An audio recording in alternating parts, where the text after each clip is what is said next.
warahmatullahi wabarakatuh. Perkenalkan, nama saya Syifa Yumairah dari kelas 9D nomor absen 30.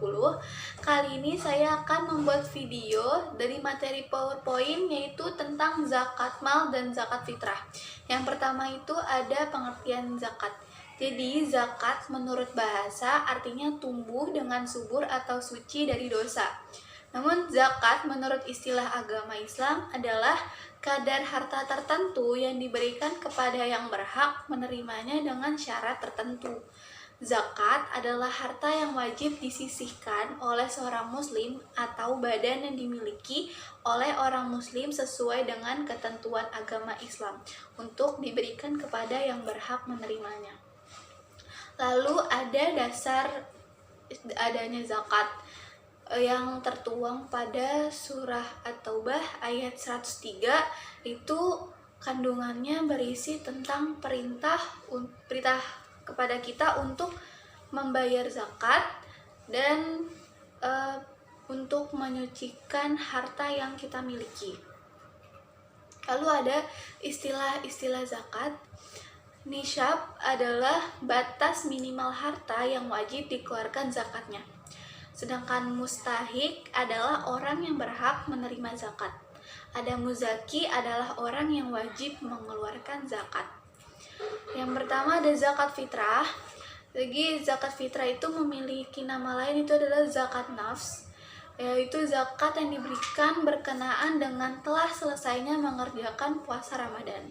Zakat ini juga sangat berguna bagi setiap orang yang menerimanya. Biasanya zakat ini diberikan seusai sholat Idul Fitri. Lalu dilanjutkan dengan syarat wajib zakat fitrah. Yang pertama itu harus beragama Islam. Yang kedua, orang yang hidup atau orang yang baru lahir atau bayi yang baru lahir sewaktu terbenam matahari di hari terakhir bulan Ramadan. Yang ketiga itu mempunyai kelebihan harta, keperluan makanan untuk dirinya sendiri dan keluarga yang menjadi tanggung jawabnya. Lalu ada waktu untuk mengeluarkan zakat fitrah. Yang pertama itu waktu yang diperbolehkan sejak awal bulan Ramadan sampai akhir bulan Ramadan.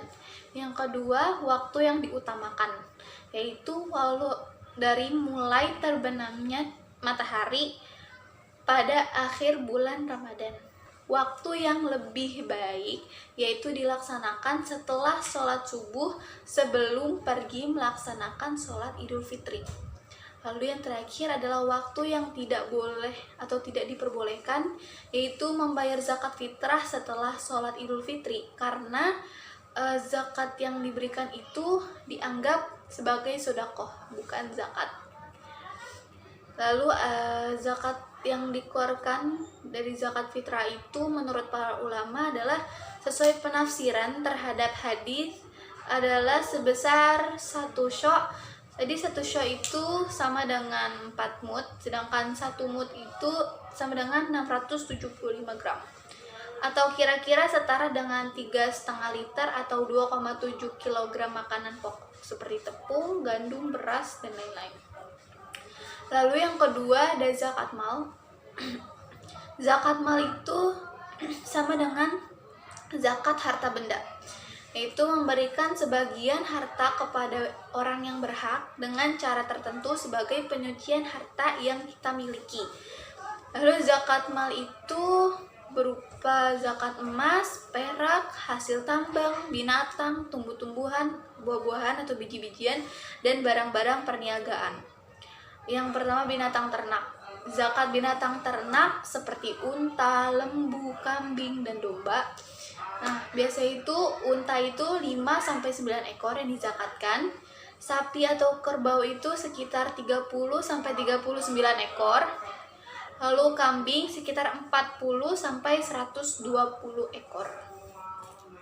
Lalu ada logam mulia. Logam mulia itu seperti emas, perak, uang tunai, dan harta-harta perniagaan yang dimiliki setelah 1 tahun, yaitu seperti emas 20 miskol, perak 200 dirham, uang tunai zakatnya itu 2,5%.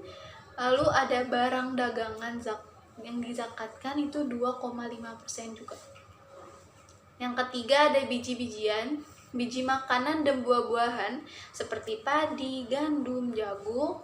Nah, zakat ini tidak perlu menunggu 1 tahun, jadi harus dikeluarkan setiap kali selesai panen. Adapun nisabnya adalah 5 wasok, yaitu sekitar 652,8 atau 653 kg. Jika sawah diairi dengan air sungai atau air hujan, zakatnya 10% dari hasilnya. Lalu ada harta ma'din, itu merupakan hasil tambang seperti emas, perak, tembaga, berlian, batu bara, minyak, bumi, dan sebagainya. Zakatnya itu 1/5 bagian dikeluarkan setelah selesai dilakukan penambangan.